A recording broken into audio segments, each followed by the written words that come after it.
അന്തരിച്ച ഭാവഗായകൻ പി ജയചന്ദ്രന് കണ്ണീർ പൂക്കൾ അർപ്പിക്കുകയാണ് മലയാളം.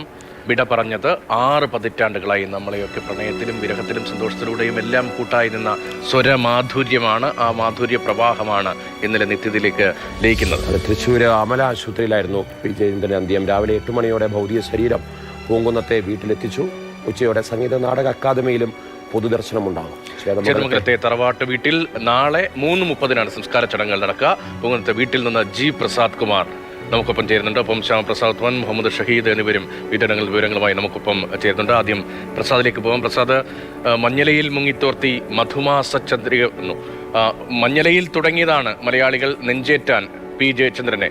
അതിനുശേഷം പിന്നീട് നിരവധി അനവധി ഗാനങ്ങൾ, ആ ഗാനങ്ങളുടെ സ്വരമാധുരിയും ഭാവവുമെല്ലാം, അതുകൊണ്ട് ഭാവഗായകൻ എന്ന പ്രത്യേക വിശേഷണമടക്കം ഭാവവുമെല്ലാം ഈ അവസാന നാൾ വരെ മലയാളം നെഞ്ചേറ്റിയതാണ്. ഇനിയും നെഞ്ചേറ്റും മലയാളം ഉള്ളിടത്തോളം കാലം. ഇപ്പോൾ അദ്ദേഹത്തിന് അന്ത്യാഞ്ജലി അർപ്പിക്കാൻ ആരെല്ലാമാണ് അവിടേക്ക് എത്തുന്നത്? മറ്റു വിവരങ്ങൾ.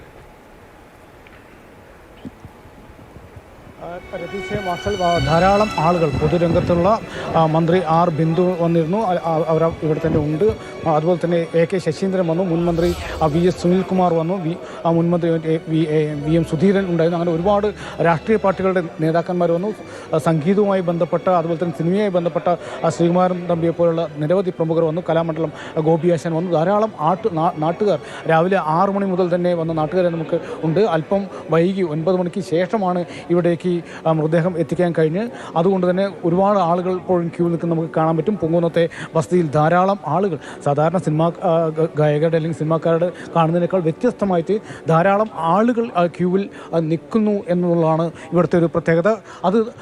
അതുകൊണ്ട് തന്നെ അരമണിക്കൂർ 11 മണിക്ക് മുൻപേ തന്നെ ഇവിടെ നിന്ന് മൃതദേഹം റീജിയണൽ സെൻറ്ററിലേക്ക് കൊണ്ടുപോകും എന്നാണ് പറഞ്ഞത്. പക്ഷേ അത്രയും നേരത്തെ പോകാൻ പറ്റുമോ എന്നും അറിയില്ല. കാരണം ഗേറ്റിന് പുറത്തേക്കും ആളുകൾ നിൽക്കുന്നത്. എല്ലാവർക്കും ഒരു നോക്ക് കാണാനുള്ള ഒരു അവസരം കൊടുത്തതിന് ശേഷം മാത്രമേ ഇവിടുന്ന് കൊണ്ടുപോകുള്ളൂ. പിന്നീട് ഉച്ചയ്ക്ക് ശേഷം വീണ്ടും അവിടെ 2 മണിക്കൂർ ദർശനത്തിന് ശേഷം വീണ്ടും ഈ വീട്ടിലേക്ക് തന്നെ വരും. ഇവിടുന്ന് രാവിലെ 8 മണിക്ക് ശേഷമാവും നാളെ ചേന്ദമംഗലത്തേക്ക് കൊണ്ടുപോകും. ഉച്ചയ്ക്ക് ശേഷമാവും ഉച്ചയോട് അന്ത്യാഞ്ജലി അർപ്പിക്കാനായി അവിടേക്ക് എത്തിക്കൊണ്ടിരിക്കുന്നത്. അതിന്റെ വിവരമാണ് ജി പ്രസാദ് കുമാർ നൽകുന്നത്. ഇപ്പോൾ